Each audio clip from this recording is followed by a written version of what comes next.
Hi, thanks for joining. It's Ray with Tarot Living. So today we're going to talk about the astrological attributions of the court cards.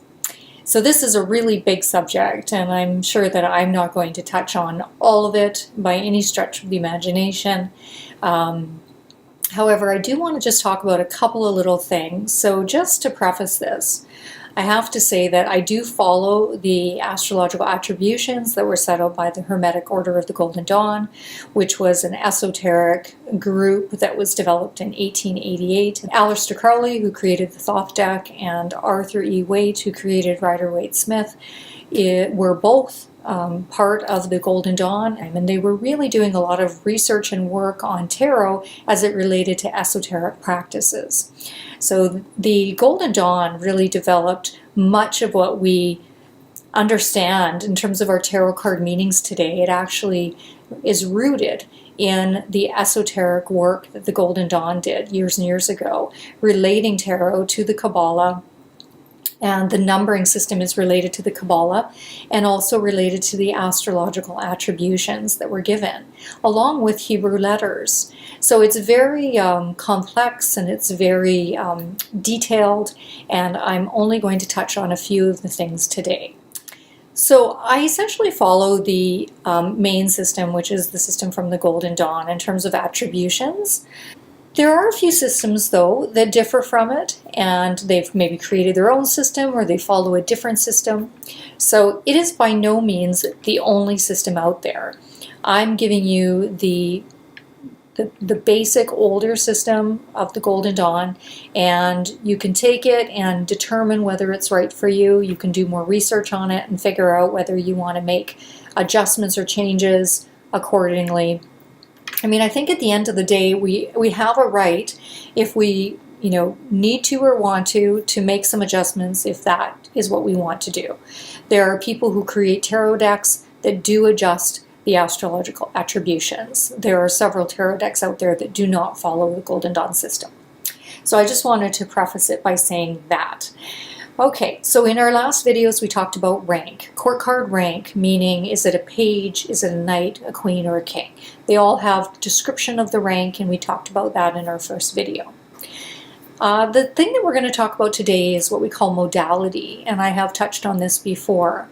So in astrology, there's three modes.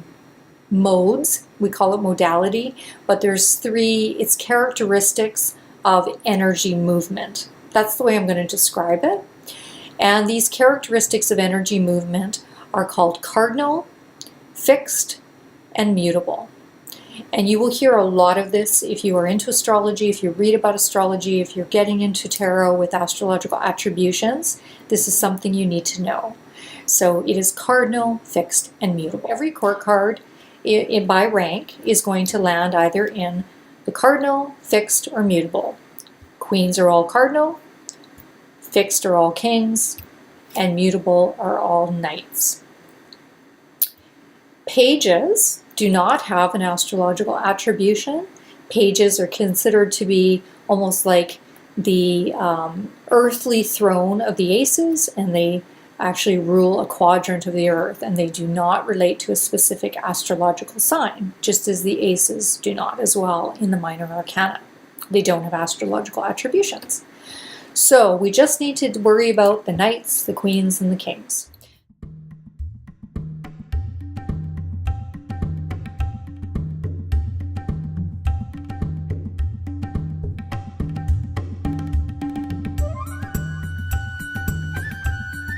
Cardinal is really the beginning of something. It is the initiation energy. It kicks everything off. It has movement forward.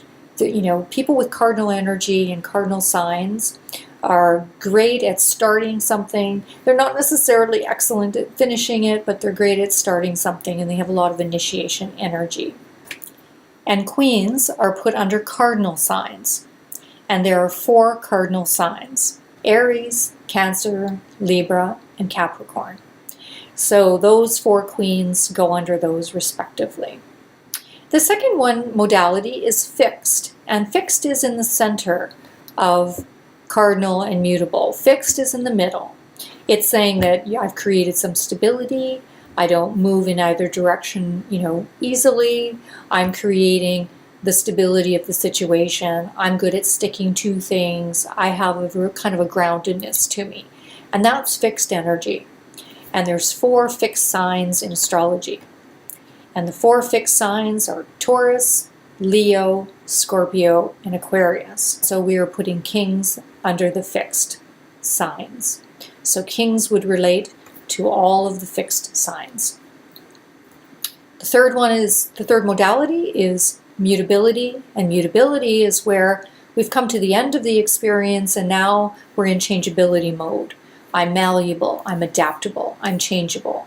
I can see what we've done so far and I'm now going to make a change, and then we're going to start the cycle over back to Cardinal.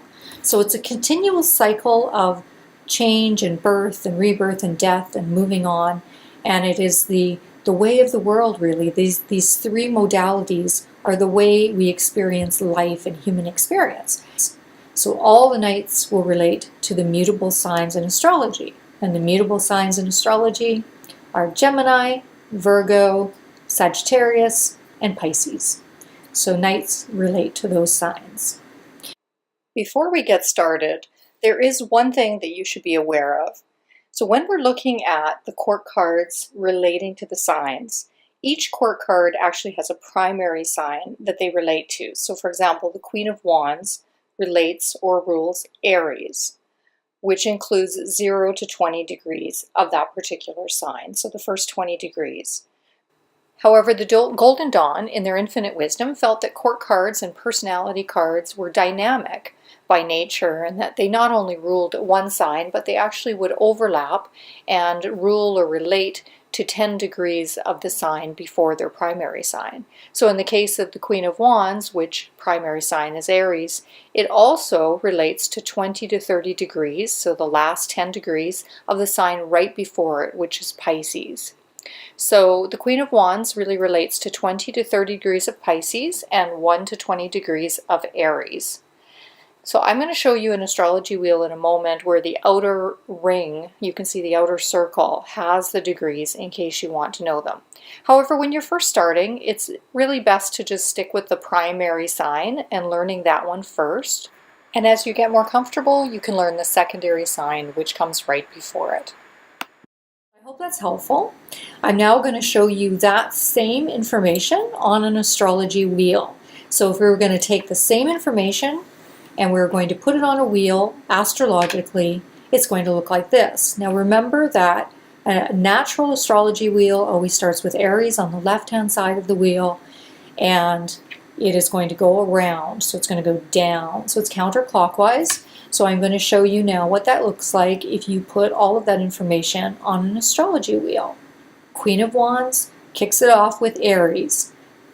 Queens are cardinal, and so that is a cardinal sign. So Queen of Wands is fire, and Aries is a cardinal sign.